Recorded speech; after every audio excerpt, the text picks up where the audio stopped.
Alright, so ELLATTE released this week, and I'm sorry I actually took so long to showcase. I didn't pull for her because I thought it was not worth it, knowing that the New Year's unit was coming out.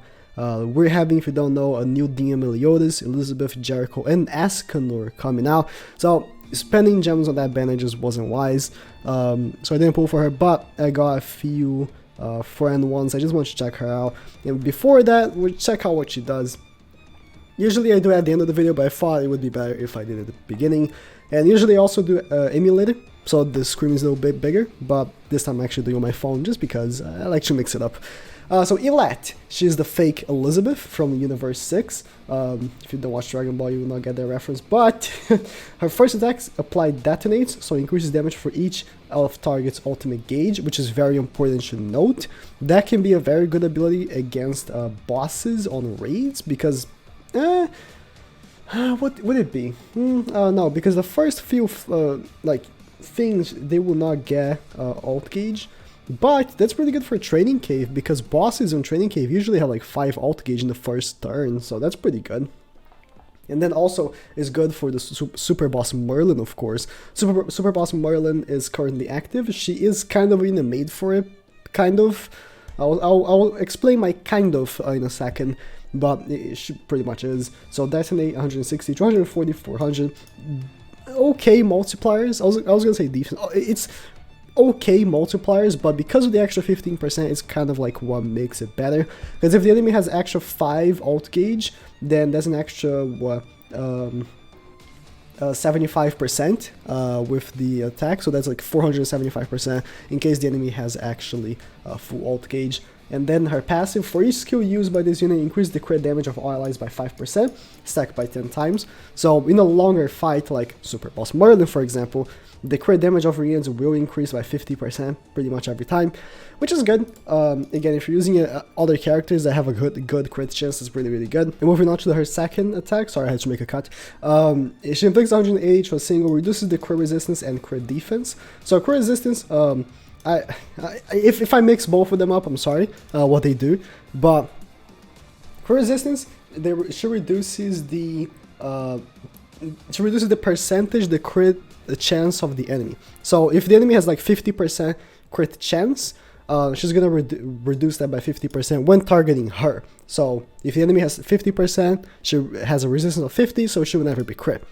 Kind of like that. Sorry if I explained it bad. And defense is how much it tanks. So reduces the damage of critical by 30%, for example. Because critical, it goes like upwards like 150, right? If the character has like 20 of crit reduction, or is it crit resistance? Oh my god, I'm probably mixing it up. I'm sorry. It reduces the damage of the crit. So she reduces that of the enemy, which is really good. One issue is that because she's made for Super Boss Merlin, you imagine that Super Boss Merlin would be able to be inflicted that, but she can't. Very unfortunate. You cannot inflict that on Super Boss Merlin. Then the ultimate doesn't do damage, it just cleanses all the debuffs of all allies, grants immunity to debuffs of all allies, and increases their defense related stats. It's an okay ultimate. I've seen people use it on PvP and on PvE. It's an okay ultimate. Most of the time you want an ultimate that does damage. And if not, a heal. So she doesn't heal or does damage. She just applies a buff to like defense. And immunity is not immune to people that remove buffs. So be known of that. But yeah, so let me get into her showcase. So let me go into the fight. I am bringing Jericho for extra 10% attack.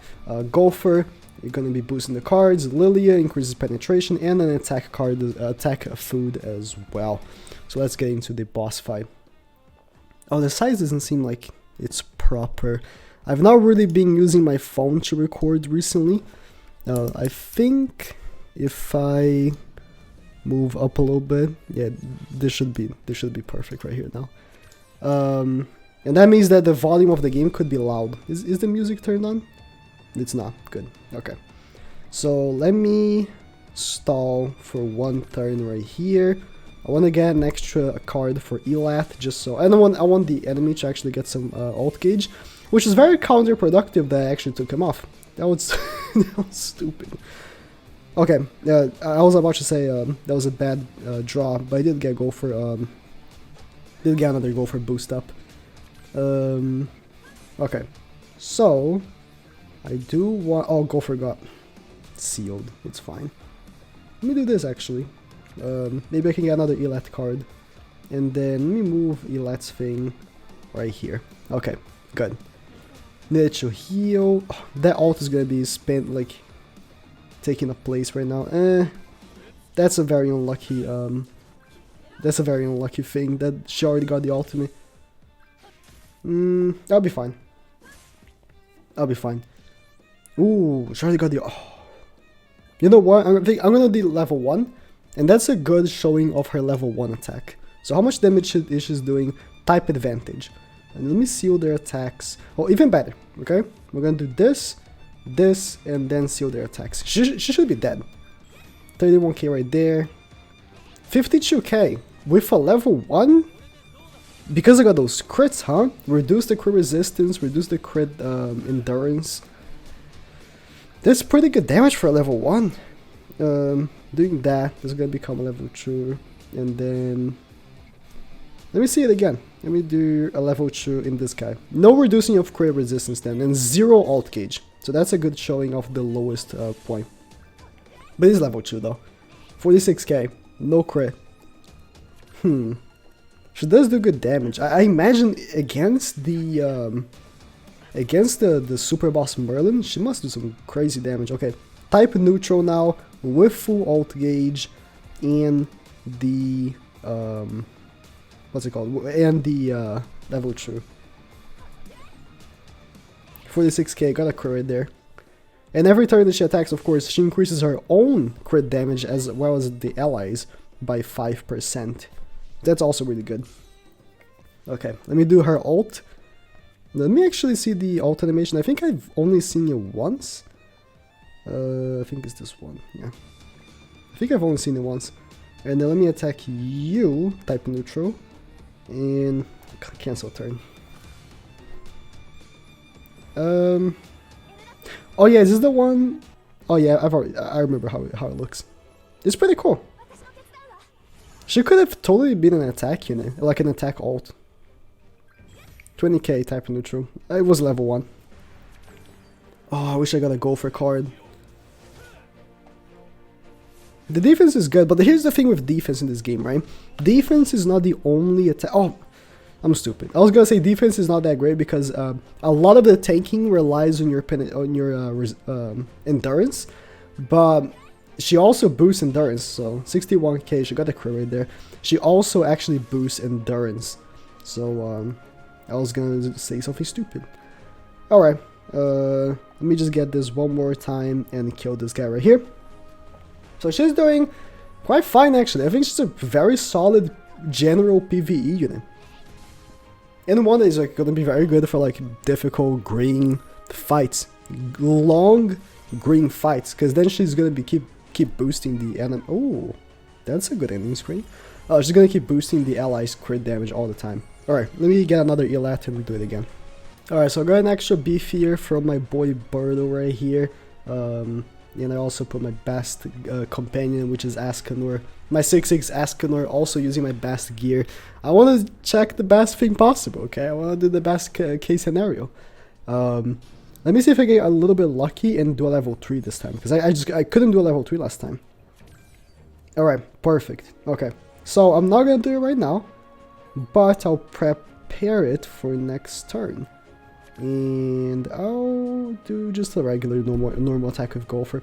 That's a level 3 already prepared. Then if I get another Gopher card, which I didn't, I would be able to actually see if I could get level 3 for the other attack, but it's fine. Alright. So here's the thing, right? I actually really want to wait for her to get her full ult gauge. So let me do this, and you know what? You do this. Just do a level 2, just like that. He had like 2 ult gauge. It's a good testing still. Just see how much damage she does. But I do want to do a level 3 on her. 48k. That's some decent. Like that's some No, I wouldn't want to say Escanor level damage, but pretty close. Decently close. Of course, you got frozen. Alright. We do this, and then this. And we do this. Alright. Alright. It's the thing with I don't want to attack because I don't want to kill. And I end up like losing some turns. And end up not using cards, which is unfortunate. Okay. I don't think I would kill her if I did her level 3 like this. That's a great showing right here. And then I'll do this. Right. That's a great showing of her level 3. I did kill 86k? Damn!